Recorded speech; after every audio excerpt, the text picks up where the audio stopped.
I think it's great. I think we're having a lot of dialogue, and we're having a lot of fun, and we're learning. This is Vicky. I'm at the volunteer booth. This conference was full of people that were like me, self-advocates who speak about their words, their lives, and want to be able to learn how to be able to tell more about themselves to others instead of just people who may or may not have disabilities. This was all people with disabilities. We planned it, we programmed it, we put it together, we spoke. We were the ones that directed what we wanted to do about the conference.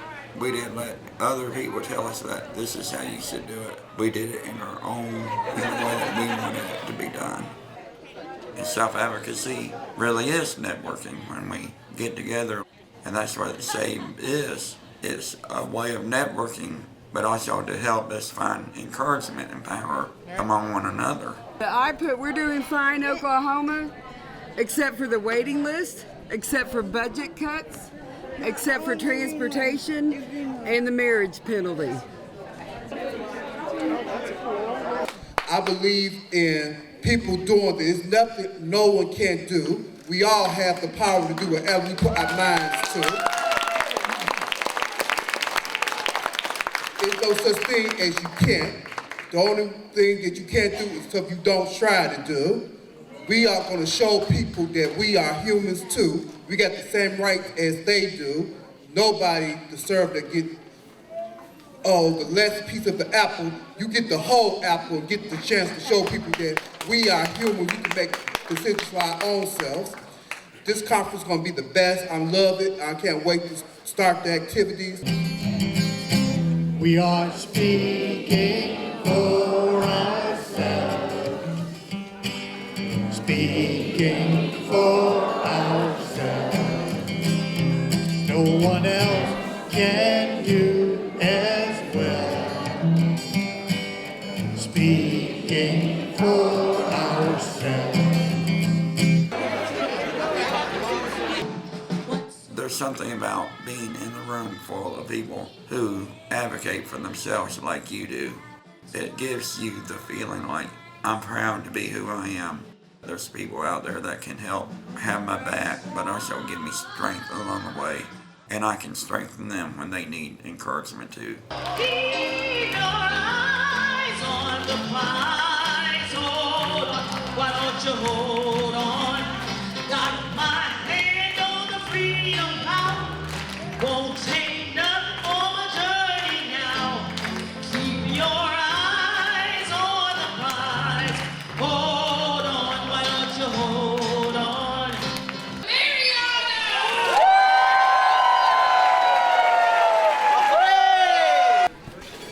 They're getting them on the floor first. But they would have helped if they don't. You gotta take a few minutes to think about who you want to pick a date with for the dance tomorrow night. Who do you think should pay for the dinner date? The guy. Who do you think should pay for the dinner date?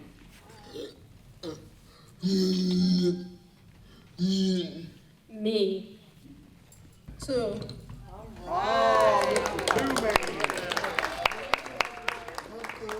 Just shake hands. All right, Ryan!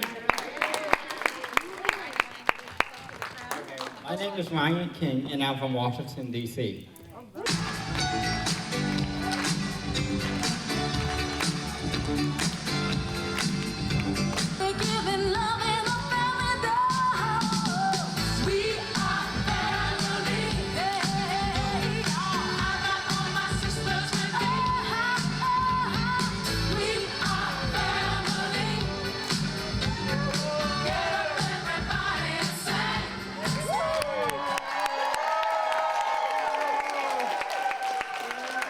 The disability rights exhibit, it gave a lot of background information about periods in time, about the history of people speaking up for themselves, like ADAPT or like self-advocates becoming empowered, how they've been able to grow over the years, but also how people have been able to get out of places like Willowbrook and how we were able to help with getting people their ability to speak up for themselves. But to tune in for a moment to what our bodies and minds are telling us about where we are at. Let's meet ourselves where we're at. Sometimes folks like to close their eyes for this. You don't have to do that if you don't want to.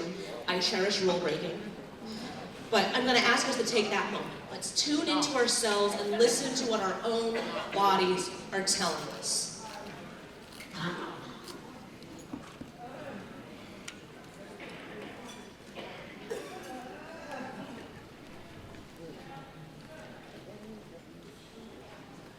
Thank you. The reason that I ask us to do this at the beginning of nearly every workshop or presentation is because it's a practice of disability justice.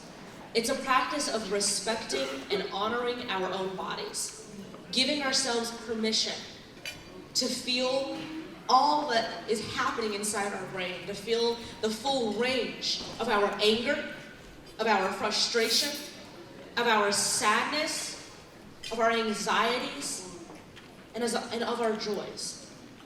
To give ourselves permission to be who and all that we are, to feel all that we have, without somebody else pointing a finger at us and wagging and saying, that's inappropriate. Or telling us, that's unprofessional, that's immature. This is not a venue or a phone room where you should display your feelings that way. This is our space. What makes me happy? Seeing a person for the first time speak out for what they believe in. Seeing a person just even saying their name for the first time, being able to say something. And to some people, just saying your name might not be a big deal, but to that person with a disability, it is a big deal. Because that gave them, it took courage. It took strength to get up there and finally speak up for what they wanted. Even if it's just your name, that's great. We should be celebrating that because that person is learning how to speak up. And today, it might be their name. Tomorrow, it could be conquering the world. You'll never know what that person is going to achieve. Seeing a person being able to live on their own, getting married, having a job, being in school, being included, and most of all, seeing people being respected. Because respect, when somebody respects you, that's when they're going to be there for you. That's when they're going to help you. That's when they're going to make sure that your dreams do come true. Supreme Court decisions like this are to make sure that they don't go away. Because I know, and you probably all know, this has been a very challenging year for us. And the folks that you're going to meet today and around the conference, they are spotlighted for their projects. Community building, integration, healthcare, and the University Centers for Excellence on DD are doing the research and having the data to back us up when we go up on the hill and say, hey, this isn't working.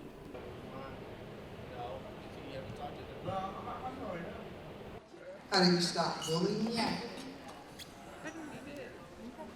To be honest with you, what we have to do in stopping bullying is addressing it when we see it.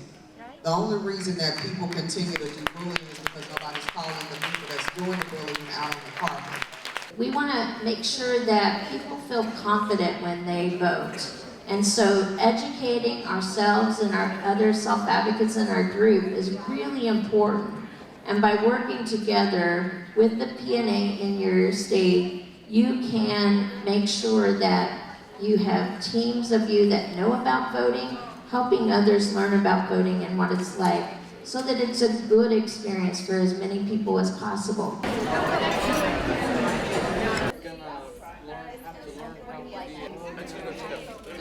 going to ask some questions so we can make sure that you get to the right station. Okay. Would you like the ballot to be read to you?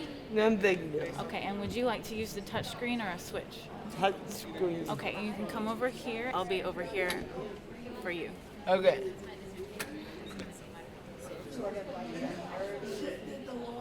This has come a long way since I ran for office at SABE. so on and so forth, and I had Thank you for voting. Amazing. Unpeeled? Thank you for voting. Thank you. Thank you.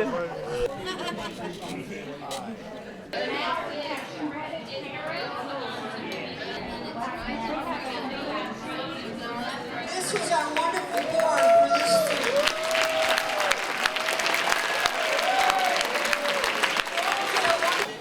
So we have the right to have relationships.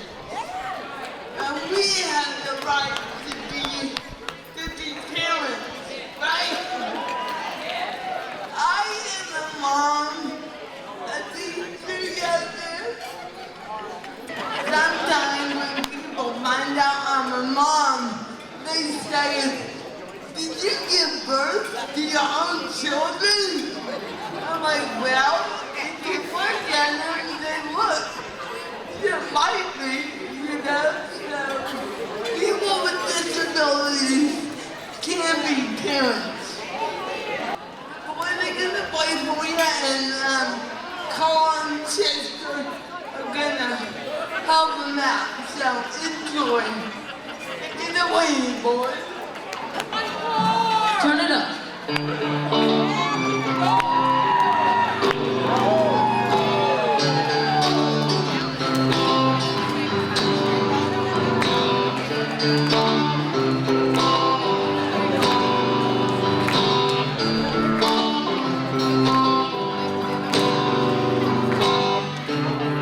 Wheels keep on turning.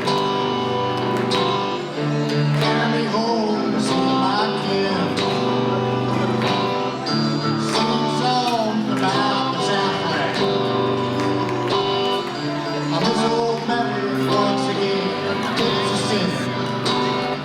Sweet home Alabama. The skies are so blue.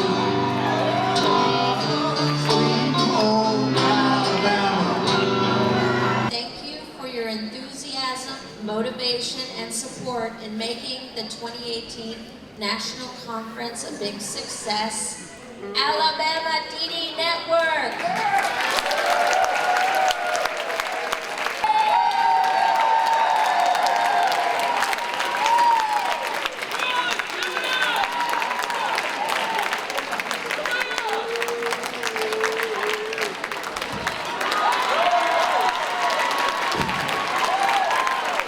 Self-advocates becoming empowered, I'd like to give this to Arkansas.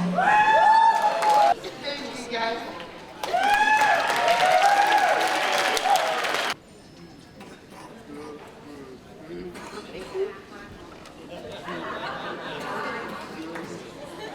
And like Rowan Johnson would say, who's in charge?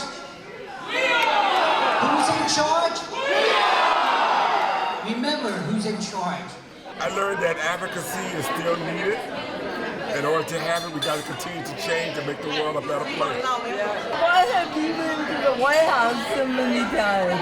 Well, because they're still asleep down there. And it's going to take me and it's going to take us to wake them up and let them know that. Well, we went for the R word. That's right, about the R word. Obama signed the bill for the R word. That's right. We went for the R word. How did that make you feel when Obama signed the bill? I felt really good that someone is finally listening and I actually got to see him sign it. And then we got a chance to serve on a committee. You were on the President's Committee. The President's Committee for People with Intellectual Disability. And this is my chair. We had a good chair. Okay, that's good. We're people